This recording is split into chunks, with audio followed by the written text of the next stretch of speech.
When my parents went missing in Alaska, my younger brother and I were summoned to the lawyer's office to hear their will. That day, my parents' lawyer announced that my brother would inherit a magnificent beachfront mansion in Miami, worth over $1.2 million, along with liquid assets including cash, stocks, and several bank accounts. And me? I was left with a dilapidated wooden cabin standing alone in the middle of a frigid wilderness forest. That night, my fiancée slammed her engagement ring on the table and walked out to chase after my brother of all people. I felt like the entire world had turned its back on me. But when I opened the creaky door of that rundown cabin, I was stunned.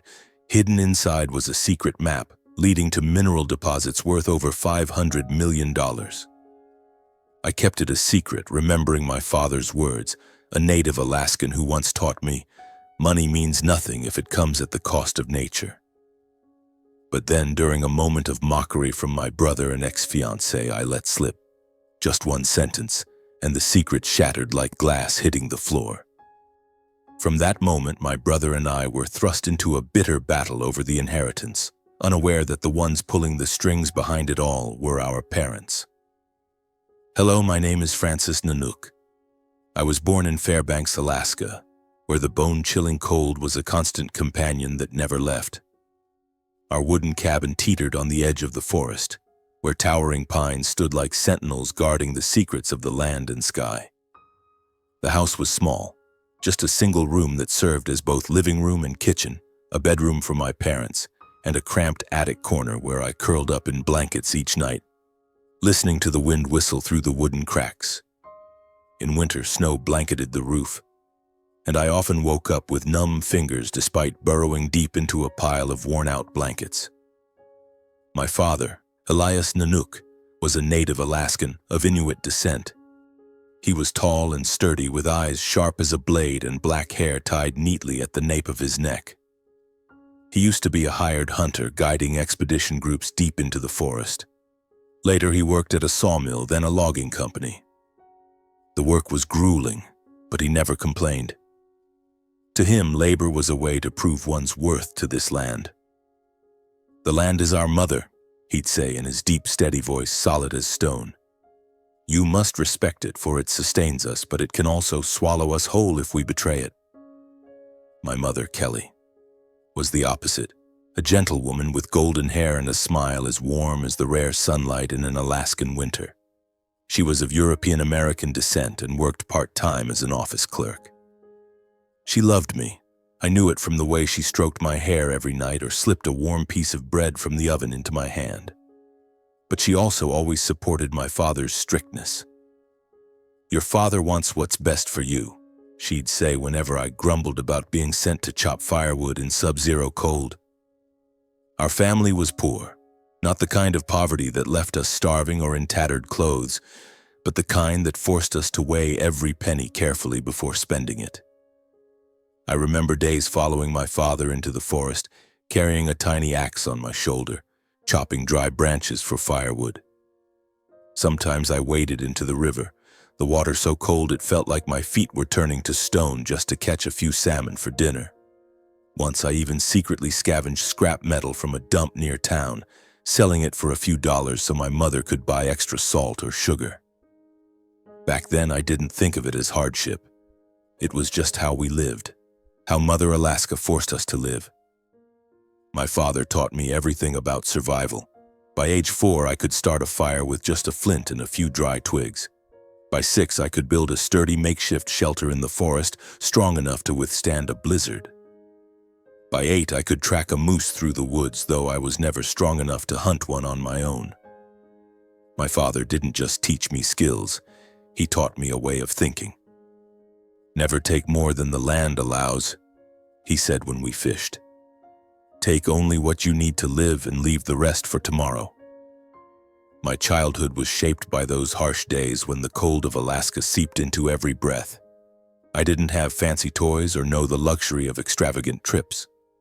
Instead, my childhood was the boundless forest, the icy river, and nights huddled by the fire listening to my father tell stories of our Inuit ancestors, the spirits of the wind, and the mysteries of Mother Earth. Those years forged me into a boy who grew up fast, quiet, and reserved. At school, the other kids called me Forest Boy because of my father's worn-out jacket, my calloused hands used to wielding an axe, and my refusal to join in their noisy games. I didn't care. I knew I was different. While other kids dreamed of cars and color TVs, I dreamed of journeys deep into the forest, where it was just me and the whispers of the land and sky. Harsh as it was, that childhood gave me a quiet pride and an unyielding will, enough to face any challenge that nature or life could throw at me. But I never imagined that the greatest challenge would come not from the biting cold of Alaska or the long nights deep in the forest. It came from my own family, from my younger brother Curtis, and from the changes that sudden wealth brought to our once humble home. When I was 9, everything in our lives changed overnight, as if Mother Alaska had suddenly smiled upon us. My father, Elias, who was used to grumbling at logs in the sawmill, caught the attention of a large mining company. They needed someone who knew every hill, every stream in this land, and my father, with his razor-sharp eyes and a memory for terrain like a living map, was the perfect choice. The new job brought a salary we could only have dreamed of before. Enough to pay off debts, enough for my mother to stop counting every penny when buying groceries.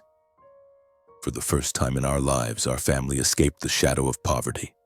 We left Fairbanks, leaving behind the old wooden cabin where I used to huddle in the attic, and moved to a new house in Anchorage, Alaska's largest city.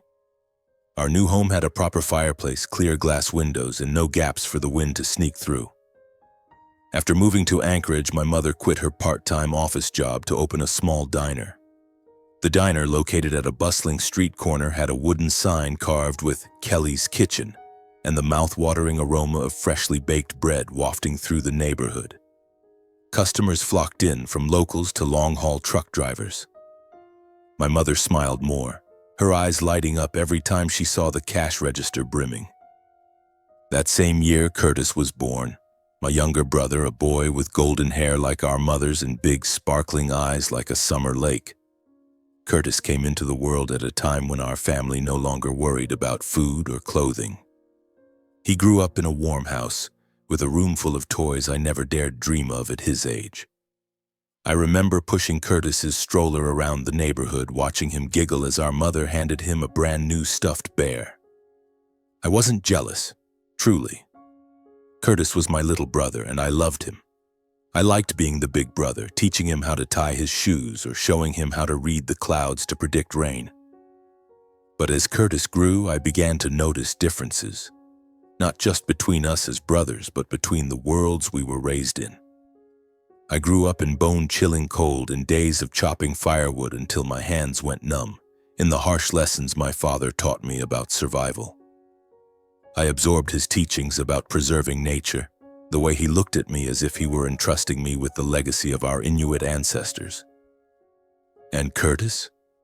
He never knew the cold of a night without firewood, never waded into a river to catch fish, never heard our father's stories about Mother Earth. Our parents, busy with their new jobs, didn't have time to teach Curtis the lessons they had ingrained in me. Instead, they compensated with material things. Curtis had new shoes every season, a shiny bicycle, even a small TV in his room for cartoons. Whenever Curtis wanted something, our mother would smile and nod, and our father, though still stern, couldn't bring himself to say no. "He's still young. Let him enjoy himself," my mother would say when I asked why Curtis didn't have to do chores like I did at his age. Curtis didn't just grow up in abundance. He grew up believing everything in life came easily. At school, he was the center of attention with his expensive clothes and confident way of talking, as if the world revolved around him. The kids didn't call Curtis Forest Boy. They called him the Prince of Anchorage, and Curtis loved it. He loved the praise, loved showing off his new watch or shiny shoes. Sometimes, when I looked at him, he felt like a stranger. I didn't blame our parents. They only wanted to give Curtis what I never had. But I slowly realized that their indulgence had planted a dangerous seed in my brother's heart. Curtis didn't value what he had. He took everything for granted, money, clothes, even our parents' love. Once I saw him toss aside a brand new jacket because it had a small scratch. "Mom will buy me another," he said, shrugging as if it were only natural. I looked at him, wanting to say something, but stayed silent. I remembered how our father taught me to mend clothes with a needle and thread, how he told me a man must cherish what he has, no matter how small. The differences between us became more pronounced as I entered my teenage years. I still woke up early to help our father fix fences or shovel snow from the driveway. Curtis slept until noon, then ran off with his friends, laughing loudly. I still loved trips into the forest, where I could hear the whisper of the wind and feel Mother Earth beneath my feet. Curtis loved the city lights, the noisy bars, the parties where he could show off. I lived by our father's ways: discipline, patience, and respect for nature. Curtis lived as if the world existed only to serve him. Once I tried talking to him. "Curtis," I began as we sat in the kitchen while our mother baked in the oven, "have you ever thought about learning to fish or set up a camp like Dad taught me?" Curtis looked at me and smirked. "Why bother with that stuff, bro? Mom and Dad have money now. We don't need to live like forest people anymore." I didn't respond. His words cut like a knife, not because they hurt me, but because I realized Curtis didn't understand, and perhaps never would. In those years, I began to feel an invisible distance growing between me and Curtis. I still loved him, still saw him as my little brother, but I couldn't ignore that we were walking different paths. I was a man of the forest, of Mother Earth, of the harsh but honest lessons. Curtis was a man of the city lights, of glamour, of things that came too easily. I thought that despite our differences, we were still family, that we could still hold hands through those years. But then Amber entered my life, and with her I learned that love could be a flame that warms the heart, but also a storm that burns away every shred of trust. I met Amber one summer afternoon in Anchorage when the rare sunlight melted the ice on the streets. I was in my mother's diner, helping her clean tables after the lunch rush. The smell of freshly baked bread and coffee lingered in the air, mingling with the chatter and laughter of a few regular customers. I looked up and saw her, Amber, with her gently curled brown hair, eyes as blue as a glacial lake, and a smile that seemed to light up the entire room. She wore a thin sweater, held a book in her hand, and walked into the diner as if she'd always belonged there. "A black coffee and a slice of toast, please," she said, her voice soft but confident, as if she knew exactly what she wanted. I wasn't the type to be easily smitten. Life in Fairbanks had taught me to keep my heart guarded, like I kept a fire alive on freezing nights. But there was something about Amber that I couldn't look away from. Maybe it was the way she sat reading her book, quiet but fully absorbed, as if the world had shrunk to the pages in front of her. Maybe it was the way she smiled at my mother, calling her Aunt Kelly with natural warmth.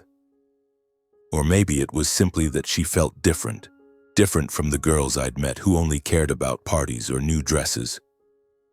I mustered all my courage to strike up a conversation. "Good book?" I asked, wiping a table but keeping my eyes on her. Amber looked up, slightly surprised, then smiled. "Pretty good," she replied, holding up the book, a collection of poems by Robert Frost. "Do you like poetry?" I shook my head, a bit embarrassed. I'm not much for poetry. But I love the forest and the things he writes about. The wind, the smell of earth, the shadows of trees. Those are things I see every day. She looked at me, her eyes sparkling with curiosity. "A forest guy, huh?" she teased, her tone playful but kind. I laughed, feeling lighter for the first time that day. "You could say that." From then on, we started talking. Amber was the daughter of a middle-class family in Anchorage. Not overly wealthy, but comfortable enough for her to grow up with things I never had. Summer vacations in California, piano lessons, beautiful dresses. But she didn't brag. She spoke of her dream to become a journalist, to travel the world and write about forgotten people and places. "I want to tell the stories of people like you," she said once as we sat by the river watching the water shimmer under the sunset. people who live true to themselves, not chasing false glamour. I was drawn to Amber not just because she was beautiful, but because she seemed to understand me. She didn't laugh when I talked about chopping firewood in Fairbanks, about how my father taught me to start a fire or track a deer. She listened, her eyes lighting up as if she were living in my stories. When I spoke of Mother Earth, of the lessons my father passed down, she took my hand, gently but firmly. "You're different, Francis," she said. "You're not like those guys who only brag about cars or money. You have strength." Her words made my heart race, as if for the first time someone saw the real me. We fell in love. Those days felt like my life had been lit up. I took Amber into the forest, showed her how to pitch a tent, how to spot animal tracks. She laughed loudly when she tried to start a fire for the first time and sent smoke billowing everywhere. I taught her to listen to the wind, to feel the pulse of Mother Earth. In return, she taught me to open up, to talk about things I'd always kept hidden. I told her about my harsh childhood, about nights by the fire listening to my father's stories, about the quiet pride of surviving Alaska's cold. She hugged me, whispering, "You're stronger than anyone I've ever met." But as our love deepened, I began to notice changes in Amber. She grew more ambitious, craving more than what Anchorage could offer. She dreamed of big cities, prestigious newsrooms, luxurious apartments in New York or Los Angeles. At first, I thought her ambition was a strength, a fire like my own resilience. But slowly, I saw her start to compare. And painfully, the person she compared me to was Curtis. Curtis, now in his 20s, was the epitome of what Anchorage called success. He drove a sleek sports car, wore tailored suits with glittering watches on his wrist, and lived in a beachfront apartment our parents had bought him. A place with a balcony overlooking the ocean where he threw extravagant parties. His friends were the elite, young businessmen with confident smiles, beautiful women in elegant outfits, and conversations filled with laughter and clinking glasses. For Curtis, life was a stage, and he always wanted to be the star. Amber began to see me differently. She used to call me different, but gradually her gaze would drift away when I spoke of the forest, of Mother Earth, or the values my father had instilled in me. She started looking at Curtis, my spoiled younger brother, with an admiration she'd never shown me. She was drawn to his glamour. One ordinary afternoon, as we walked along Anchorage's coastal road, I saw Curtis standing by his car, laughing loudly with a group of friends. Amber stopped, looked at him, then turned to me. "You see your brother?" she said, her voice tinged with an admiration I didn't want to hear. "He knows how to live. He knows how to make people notice." Her words were like a small, sharp knife, not enough to draw blood immediately, but enough to sting. I tried to keep my voice steady, as I did when facing the cold forest winds. "Curtis has always been like that," I replied. "He has his way of living. I have mine." But Amber didn't stop there. In the days that followed, she said things that pierced my heart. "Why do you live so small, Francis?" she asked once as we sat in my mother's diner, her eyes looking at me like I was a puzzle she couldn't solve. "You don't know how to enjoy life. You don't show off. Don't you see Curtis? He lives big, lives truly." I stayed silent, my hand tightening around my coffee mug, but I didn't speak. I just looked at her, seeing her eyes grow distant, as if I were no longer the man she loved. Amber began to criticize me, not with blunt words, but with subtle remarks and disappointed sighs. "You lack ambition," she said once as we sat by the river. "You could do so much more. Why don't you want to be like Curtis, with money, status, everything that makes people respect you?" I wanted to shout that I didn't need anyone's respect, that I didn't want to be Curtis, that my worth wasn't in cars or beachfront apartments. But I only stared at the water, feeling a block of ice slowly pressing down on my heart. To Amber, living big meant having wealth to flaunt, spending lavishly and commanding attention in society. She wanted the spotlight, to stand beside a man who made the world turn and look. And I, with my old jacket, My rough hands from wielding an axe, my dreams of the forest and Mother Earth couldn't give her that. I began to feel the cracks forming, and those cracks grew wider each day. Deep down, I knew they couldn't be mended. Amber wasn't just comparing me to Curtis. She was being drawn into his world, a world of lights and glamour. She no longer saw me as a man of strength, but as someone lacking ambition, someone living small while my brother lived large. I tried to hold on to her, tried to remind myself that our love was worth fighting for. But I never expected that. Before I could even try to salvage that love, a greater storm would crash into my life, sweeping away everything I once thought was certain. My parents went missing, leaving behind a void colder than any winter I'd ever endured in Fairbanks. I was 30 years old when the devastating news arrived. It was an early winter morning with snow lightly falling on the streets of Anchorage, blanketing rooftops and sidewalks in a thin layer. I was at my mother's diner, helping her clean up after a busy morning rush. The phone rang and a stranger's voice came through, dry and emotionless. "Are you Francis Nanook? I'm an officer with the Seattle Police. I'm very sorry to inform you that your parents, Elias and Kelly Nanook, have gone missing after a plane crash." The world seemed to stop. I stood there, still holding the rag I'd been using to wipe tables, but all the sounds around me, the chatter of customers, the clanging of pots and pans in the kitchen, faded into a blur. The officer continued, his voice steady like he was reading a report. "The small plane carrying your parents encountered trouble while flying over the icy mountains near the Canadian border. Some wreckage has been found scattered across the mountainside, but there's no sign of bodies or survivors. We're continuing the search," he added, but his tone carried no hope. "We'll contact you if we have more information." I hung up, feeling as if an icy weight was crushing my chest. I didn't cry, not because I was strong, but because I didn't know what to do with the pain. It was too vast, too cold, too real. I called Curtis right after. He was at a bar. I could hear loud music and laughter in the background. "What did you say?" he asked, his voice distracted, as if I were telling some unimportant story. When I repeated the news, he went quiet for a moment, then said, "Yeah, okay. You handle it. I'm busy." He hung up, leaving me with the cold beep of the disconnected line. The days that followed were a foggy nightmare.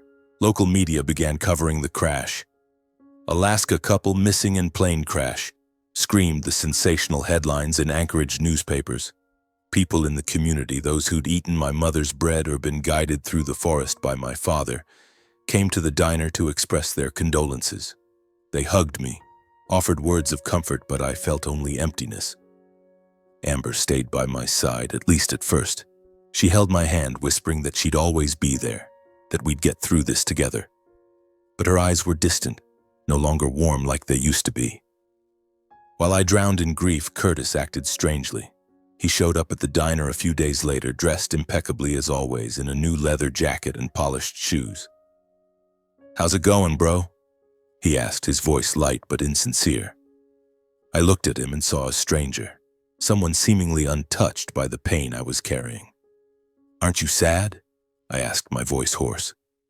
Curtis shrugged, flashing an enigmatic smile. "Sure, I'm sad, but life goes on, you know.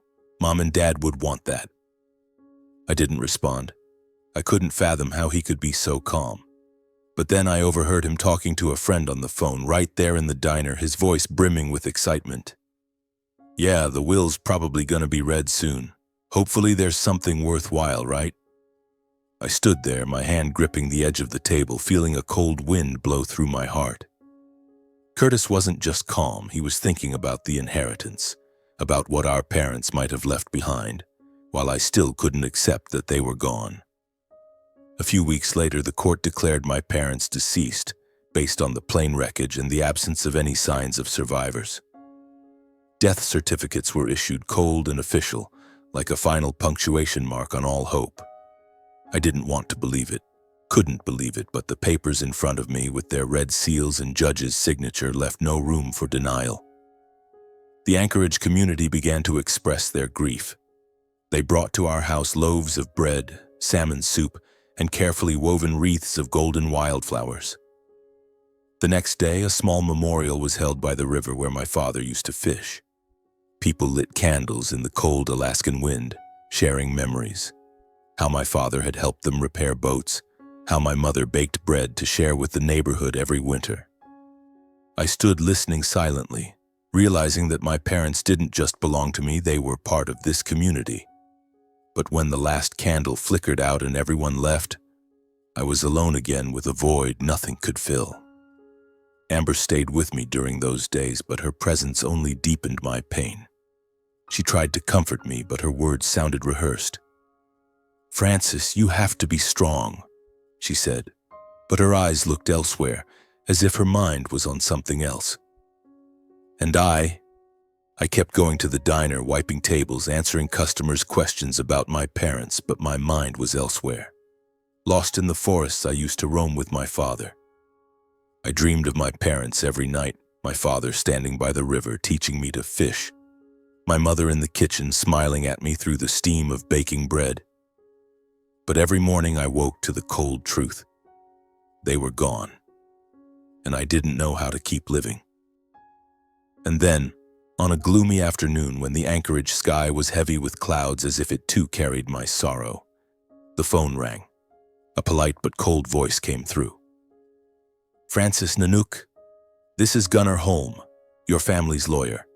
I need you and your brother Curtis to come to my office tomorrow morning for the reading of your parents' will." I stood there, gripping the phone, feeling a chill sweep through me. I called Curtis. "The will?" he said, his voice brimming with excitement that made me shudder. "Great, bro. Finally, something worth looking forward to. See you tomorrow." He hung up, leaving me with a gnawing sense of unease. The next morning, I arrived at Gunnar Holm's office, a small but elegant building in downtown Anchorage, with glass walls and a polished brass sign. Curtis showed up late, striding in wearing a sleek black suit, his hair perfectly styled, and a confident smile as if he already knew what was coming. "Hey, bro," he said, clapping me on the shoulder like we were close friends, not brothers facing a moment that could change our lives.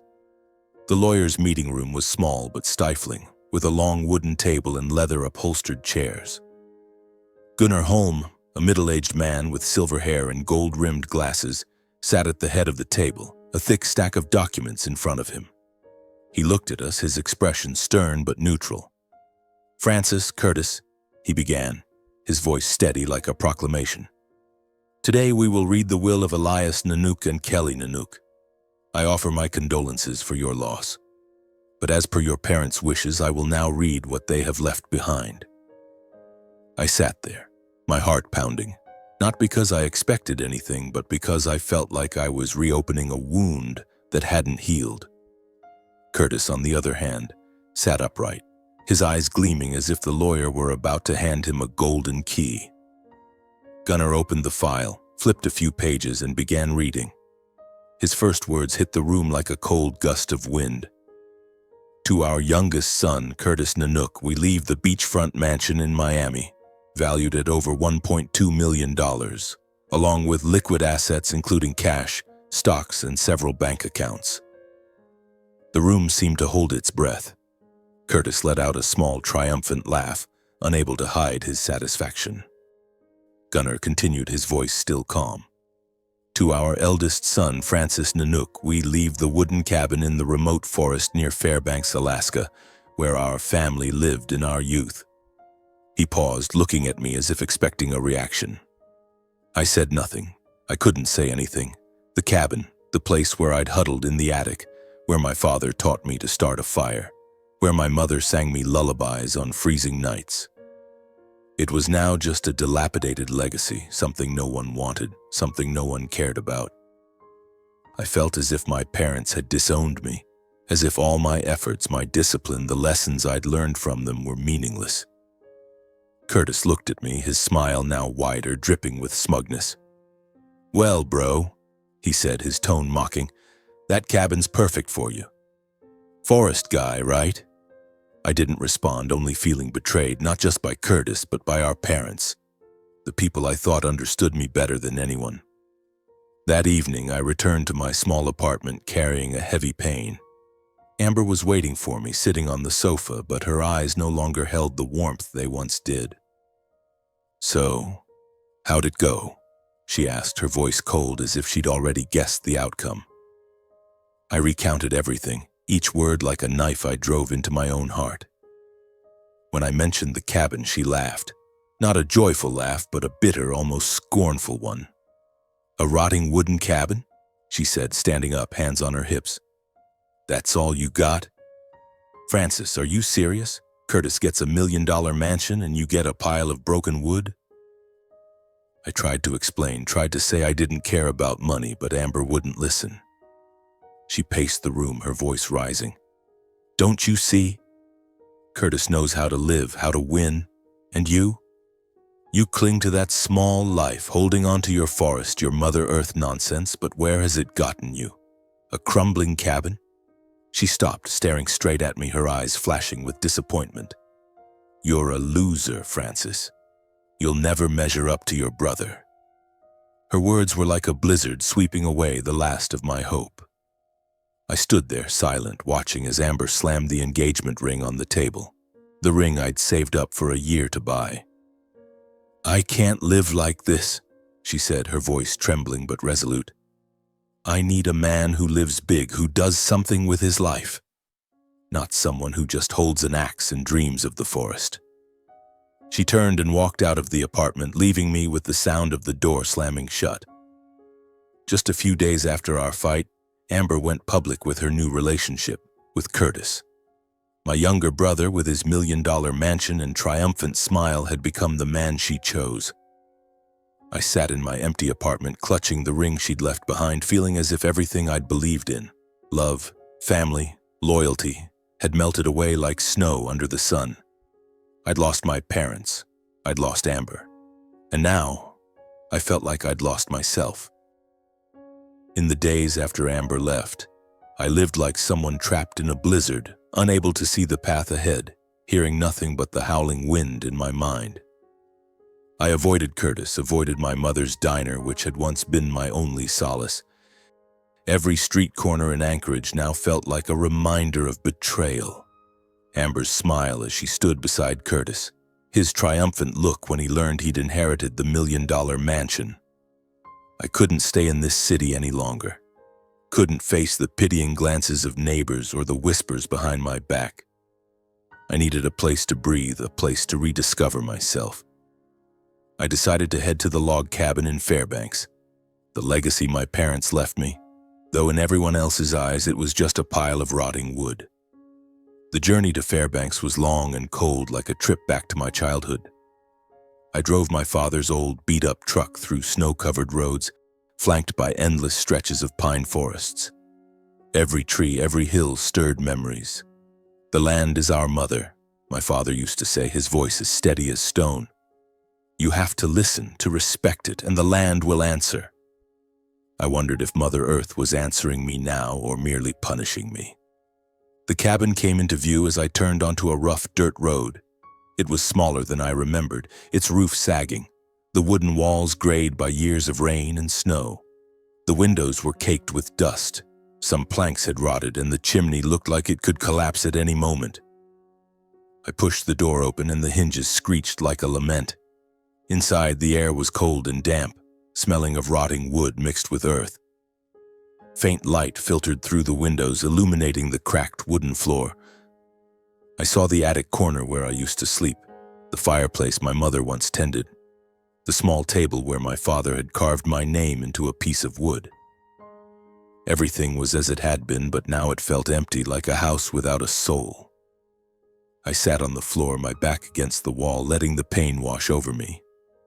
I thought about the will, about how my parents chose Curtis over me, about how Amber chose him over me.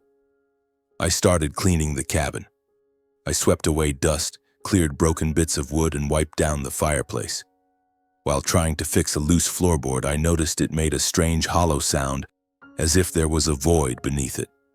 Curiosity got the better of me, and I used my father's knife to pry the board up. A small wooden compartment appeared, hidden deep under the floor like a secret kept for years. Inside was an old metal box, rusted at the edges but still sturdy. My hands trembled as I opened it. Inside was a carefully folded map, its paper yellowed but still legible. The lines were drawn in black ink, accompanied by symbols in an Alaska Native language, characters my father had taught me when I was young. I spread the map out on the floor, the faint light from the window illuminating the winding lines that led deep into the forest. Some areas were marked with a small triangle symbolizing a mineral deposit. Others had a black droplet indicating oil, and layered lines represented valuable timber forests. In the corner of the map, in my father's handwriting, was a note: "True value lies not in what you take, but in what you keep." I read it over and over, and for a moment, it was as if I could hear his voice in my ear. I leaned closer, tracing each line, my heart pounding as I began to grasp the meaning. The marked lands, if the notes were accurate, held resources worth hundreds of millions of dollars. A treasure beyond anything I'd ever dared to dream of. I sat silently in the rotting cabin, clutching the map, feeling as though my entire life hung in the balance.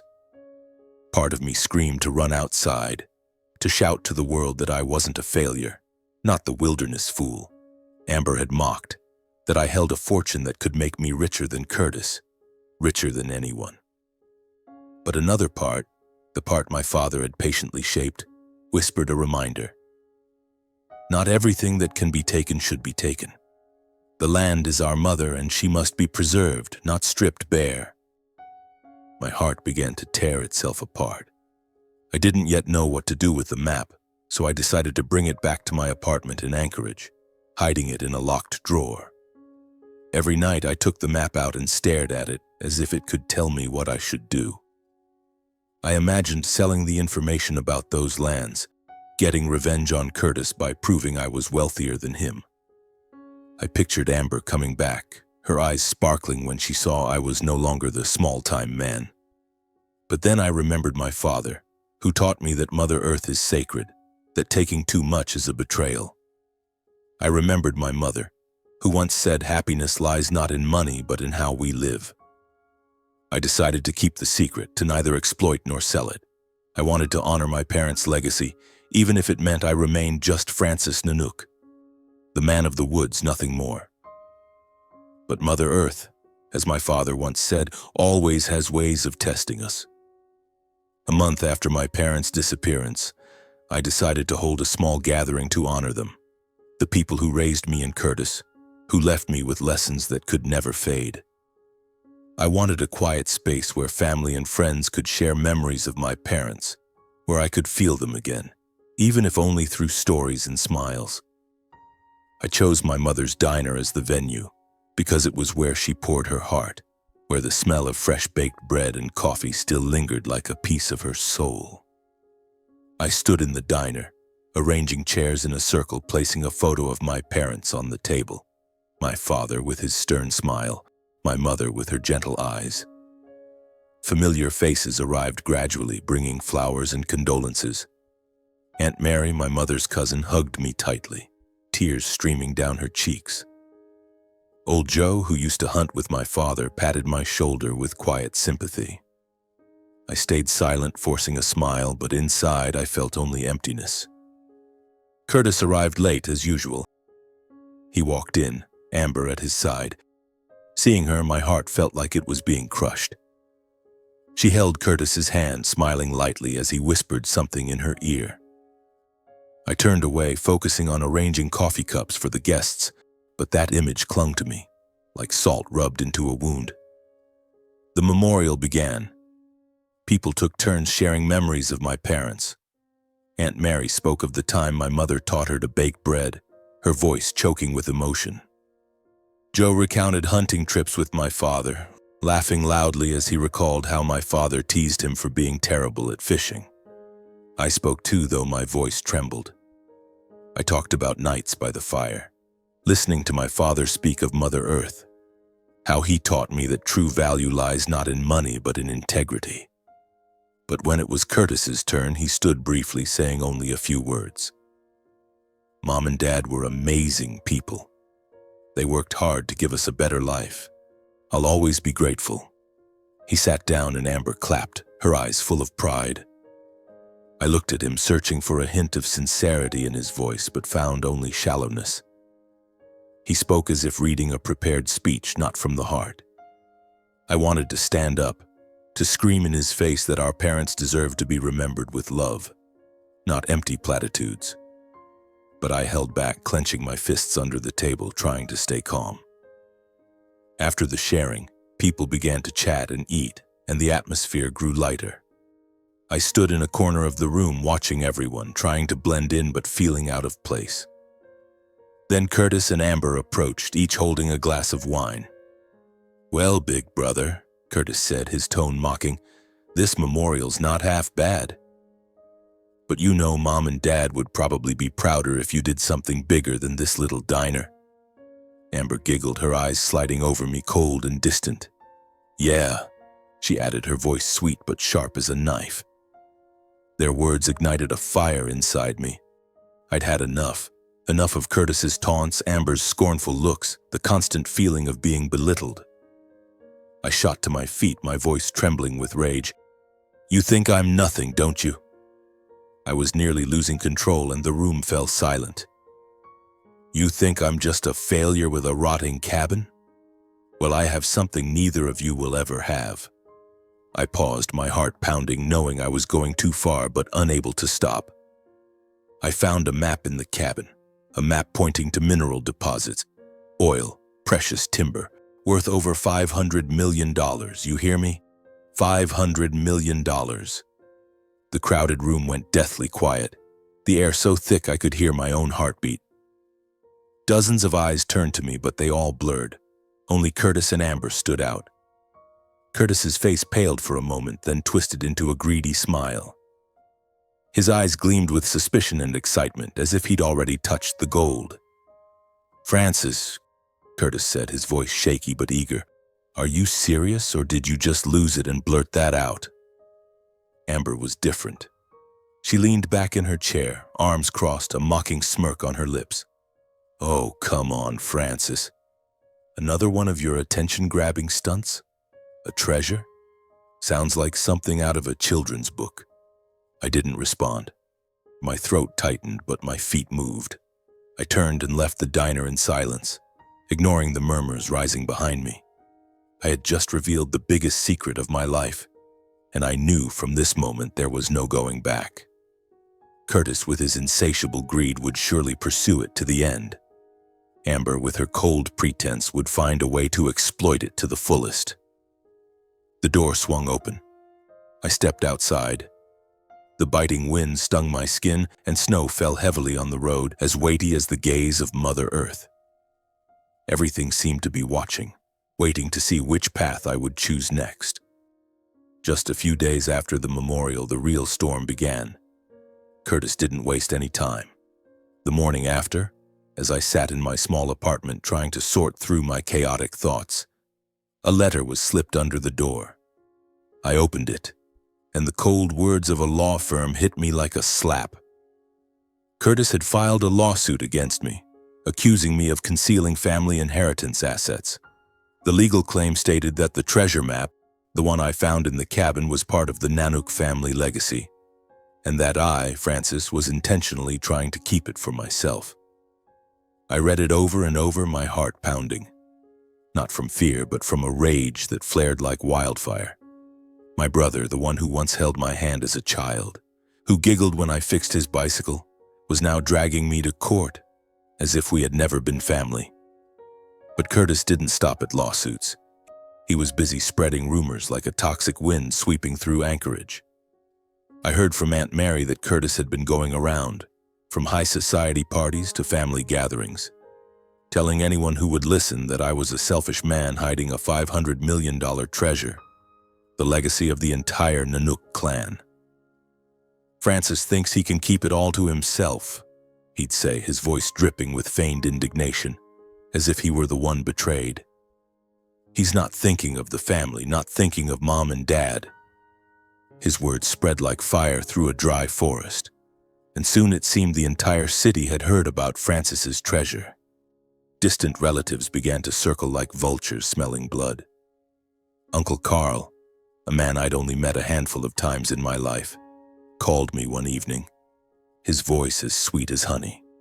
"Francis, how you holding up? Heard you found something pretty interesting in your parents' cabin, huh?" he asked, as if we were old pals. "Families gotta stick together, Francis. If there's something valuable, you should share it with everyone, right? Don't let people think you're selfish." I gripped the phone, trying to keep my voice steady. "Uncle, I'm not keeping anything. It's just a map, and I haven't done anything with it." But Carl wouldn't let up. He laughed loudly as if I'd just told a joke. "Don't play coy with me, Francis. If you don't share, people won't be happy. You don't want the whole clan turning their backs on you, do you?" His threat cut like a knife, but it wasn't the only one. Others, distant relatives, old friends, even people I'd never met, started reaching out. A far-removed aunt texted me suggesting I share the map's information for resource extraction, promising to split the profits. An old neighbor stopped by the diner, clapped me on the shoulder and said, "Francis, do the right thing. Don't let people think you're greedy." I looked at them, faces that were once familiar, now twisted by greed. I wanted to scream that I wasn't planning to take anything, that I just wanted to honor my parents' wishes to protect Mother Earth. But I knew they wouldn't understand. To them, I was no longer Francis, the man raised in the woods who respected the land and sky. I was just the guy holding a treasure they wanted a piece of. The tabloid media jumped in like sharks smelling blood. One morning, as I opened the local paper, a sensational headline screamed, "Alaska man hoards $500 million family treasure." The article was riddled with fabrications, calling me a selfish son and a disloyal heir, trying to steal the legacy from my brother and family. Reporters began loitering outside the diner, cameras flashing every time I stepped out. "Francis, what can you tell us about the treasure map?" one shouted, thrusting a microphone in my face. "What are you going to do with $500 million? I didn't answer, just kept my head down and pushed past them, but it felt like I was being hunted. Every step I took, I could feel the city's eyes on me as if I were a criminal. Worse still, the cabin in Fairbanks, the place where I grew up, where memories of my parents lived, became the center of morbid curiosity. A friend from Fairbanks called to warn me that locals had started showing up, lurking around the property, some even sneaking in to search for the treasure. I drove there the next day, and the sight before me broke my heart. The wooden fence was torn down, windows smashed, the yard littered with haphazardly dug holes. The cabin, though already dilapidated, had been sacred to me. Now it was violated, as if Mother Earth herself had been insulted. I stood in the yard, snow falling silently, and it felt like the land was weeping with me. Amber, of course, didn't stay out of it. One evening, she appeared at my apartment door wearing an expensive fur coat, her eyes soft like they used to be. "Francis," she said, her voice so sweet it sent chills down my spine. "I'm sorry for what happened. I was wrong. You're not a failure. You have that map. We could do something big together." I looked at her, feeling like I was staring at a stranger. She hadn't come back because she loved me or because she understood me. She came back for the $500 million, for the glamour she thought I could now provide. "Get out," I said, my voice cold as ice. "I don't need you, and I don't need your lies." Amber froze, her lips tightening, but then she turned and walked away, leaving me with a heavy loneliness. I was cornered like a beast surrounded by wolves. Alone, I had to face Curtis's greed, Amber's deceit, and the relentless scrutiny and harassment from relatives, acquaintances, and the media. Each day, the pressure grew heavier like an unending blizzard. I began to wonder if I was wrong, if I should just give up the map, share it with everyone, and live the big life they wanted. But every time that thought crossed my mind, I heard my father's voice. "The land is our mother, and you must protect her." I clutched the map, hidden in the drawer, and told myself I wouldn't betray my parents' legacy no matter the cost. The tension escalated to a breaking point, and I felt like I was standing on the edge of a cliff, with no way out. But I didn't know that just when everything seemed lost, a greater truth was waiting, ready to reveal the final answer. 2 months later, the inheritance dispute between my brother and me officially began. That day, the Anchorage sky was cloaked in heavy gray, as if nature itself was growling at the storm about to erupt. I stepped into the courtroom, my heart aching, feeling like a trapped animal surrounded by the cold stares of lawyers, the sternness of the judge, and the curious gazes of strangers there to watch the drama unfold. Curtis sat across from me, his eyes sharp and cold, the corner of his mouth curling into a confident smirk, as if victory was already in his grasp. Beside him, Amber was dressed in a dazzling gown, but her eyes avoided mine, the man she once called her love.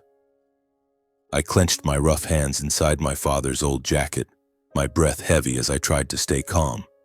Deep down, I wanted to scream that I didn't care about money, that all I wanted was to protect my parents' legacy. But I knew in this room no one truly cared. The judge, a middle-aged man with a deep, stern voice, banged his gavel to start the proceedings. Curtis's lawyer stood, his voice sharp and accusing, alleging that I had hidden the map, a shared asset of the Nanook family, and demanded that the court force me to surrender it for equal division. Francis Nanook has deliberately tried to monopolize an inheritance worth $500 million, he declared.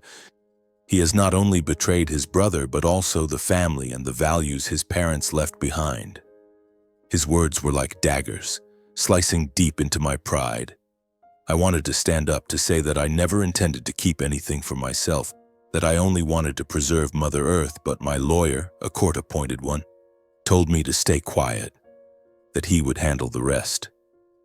I looked at Curtis and saw him smiling, that same triumphant grin from the day Gunnar read the will.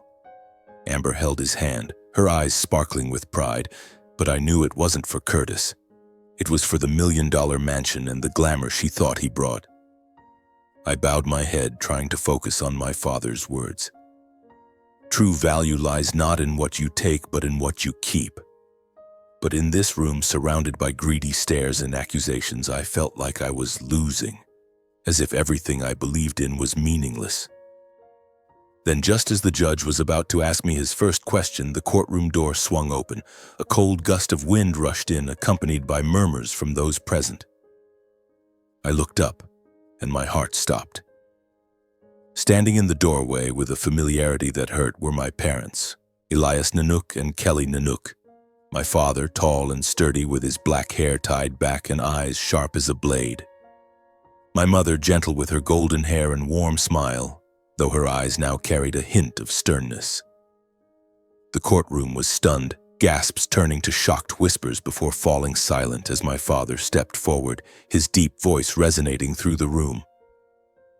We're not dead, and we have something to say. I sat there, unable to believe my eyes. Curtis jumped up, his face pale, mouth agape as if he'd seen a ghost. Amber gripped his hand tightly, her eyes filled with panic as if she knew everything was about to collapse.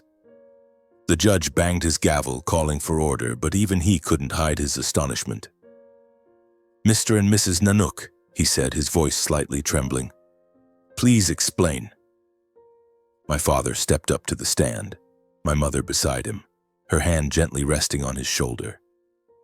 "Everything you've seen, the plane crash, the will, the map, was a test," my father began, his voice steady like when he taught me about Mother Earth. "We wanted to see which of our 2 sons was worthy of inheriting our ancestors' legacy. Not money, not land, but the values we've spent our lives protecting." He looked at me, then at Curtis, his gaze sharp but not judgmental. "We faked our disappearance to see what you would do when faced with temptation." The courtroom seemed to hold its breath. My head spun as if the ground beneath me was shaking. Curtis shook his head, stammering, "Dad, Mom, what kind of joke is this?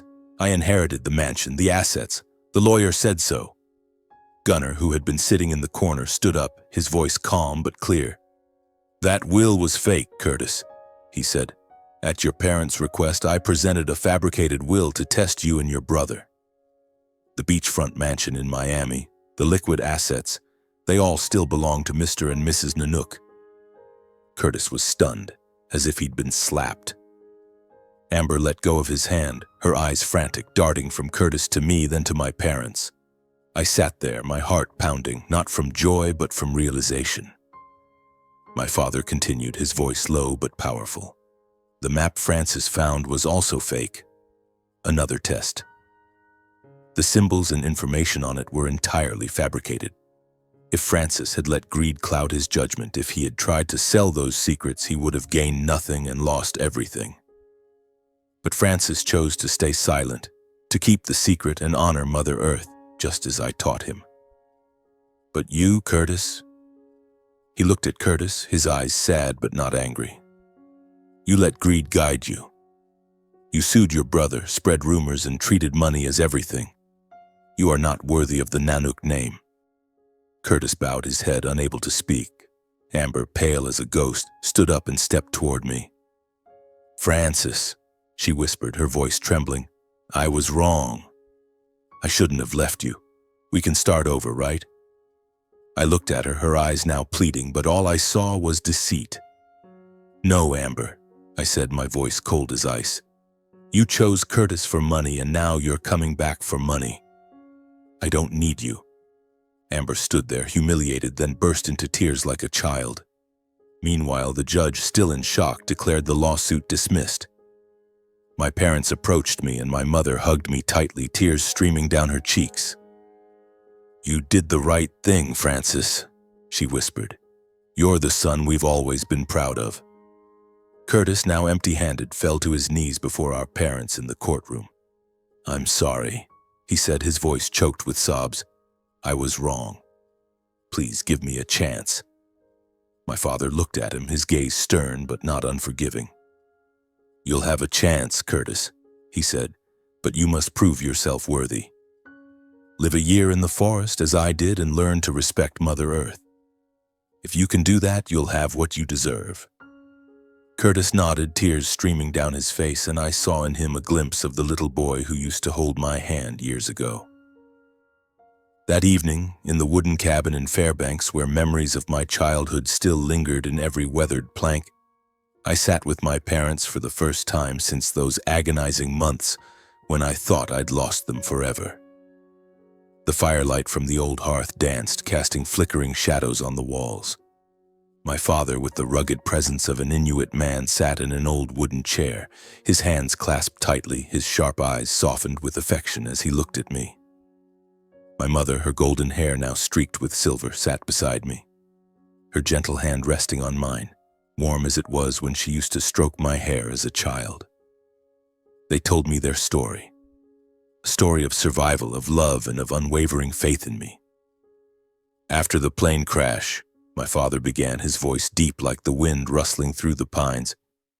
We were stranded in the icy mountains with no phone, no signal, no hope. But I learned from your grandfather, from the Inuit before him, that Mother Earth never abandons her children if they know how to listen. He spoke of the long days and the biting cold, how he built fires from the smallest dry twigs, hunted snow hares to feed my mother, and constructed a shelter from snow and stone to withstand the storms. With every step I thought of you and Curtis, he said, his eyes softening. I told myself that if we survived, I had to do something to make you understand. Understand that true value lies not in what you have, but in who you are.